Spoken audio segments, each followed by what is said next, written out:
Would you like to come in front, please? There's one more there.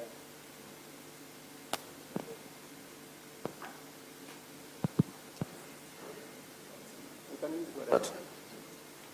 Hello, Gladys. Thank you, Excellency. Let me thank you for leading all of us to leave NATO, which is not the North Atlantic Treaty Organization, but no action, talk only. And so we are very happy that we've now moved with the KIPES. And when this came up in Naivasha, Your Excellency, we said this is what we've been. You met us where we were going in terms of getting our industrial parks together. So I think that's a step in the right direction. Now, speaking about cotton and the cotton value chain, I think what we need, as you said correctly, is the correct seeds. In Homa Bay, for example, we've now, using the NARIG money under the World Bank, mobilized farmers in their cooperatives and supported them.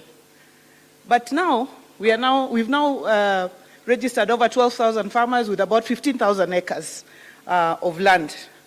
If you calculate how much seeds we need about 22,500 kilos of seeds. And we had already talked to our farmers about BT cotton. But now it's become very difficult to access the seed. I'm glad that the ministry next week will be coming to Homa Bay with 3,500 kilos of seed. So you can see the gap is still very large. And if you look at the yield, if we had BT cotton, 22,500 tons, we'd be able to produce at least 22,500 tons of cotton at the end of the day and be able to support Rivertex, which only needs 56,000 tons for the year. So the seed question is big. And what we said, Your Excellency, when we met with the minister was, the national government doesn't have to give it all. If we can acquire it, and we have a G2G, so that counties we can also put in, because this is our lifeline as well, so that counties we can also put in money to buy the seeds. But we need to know where to buy the seeds, because you know, if seeds don't grow, it's an impeachment question. Sas can tell you, you know? Isn't it, Sas? You can be impeached if you give seeds that don't grow. So that's a very important question there. So if we can get it from government, we'll know it will be certified seeds that if we give will grow.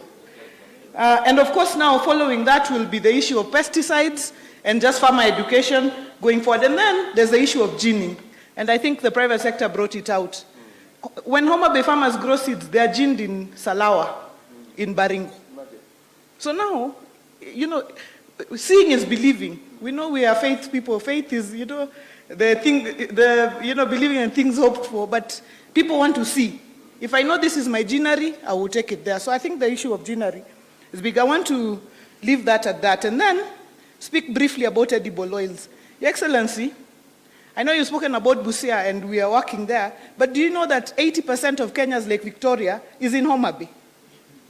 The other 4 counties share 20%. So when it comes to palm oil, last week, together with the private sector, we were in Uganda. We saw what they've done in terms of growing palm oil. Your Excellency, I haven't slept since I came from Uganda because I'm thinking, where am I going to get the land to put together farmers? Because you can't get 100,000 acres of land or 50,000 that is out there. So it's to talk to farmers and to owners of land to ask them how we can come together in cooperatives and grow the palm oil so that we can move. So that is a very, if you saw what happened, if I saw what I saw in Uganda, surely there is no reason at all why the entire lake basin cannot be growing the palm oil. And same to sunflowers and so on, Your Excellency. And finally, energy must be part of this discussion. The energy ministry must be part of the conversation. Because every investor, now we have industrial parks, every investor is asking, what about power? And there are people, for example, who want to come and invest in solar farms, you know, and so on and so forth. But you know the queue. When I was chair of the finance committee, there was a big queue of people looking for PPAs. Over 200-300 of power. Thank you, Your Excellency.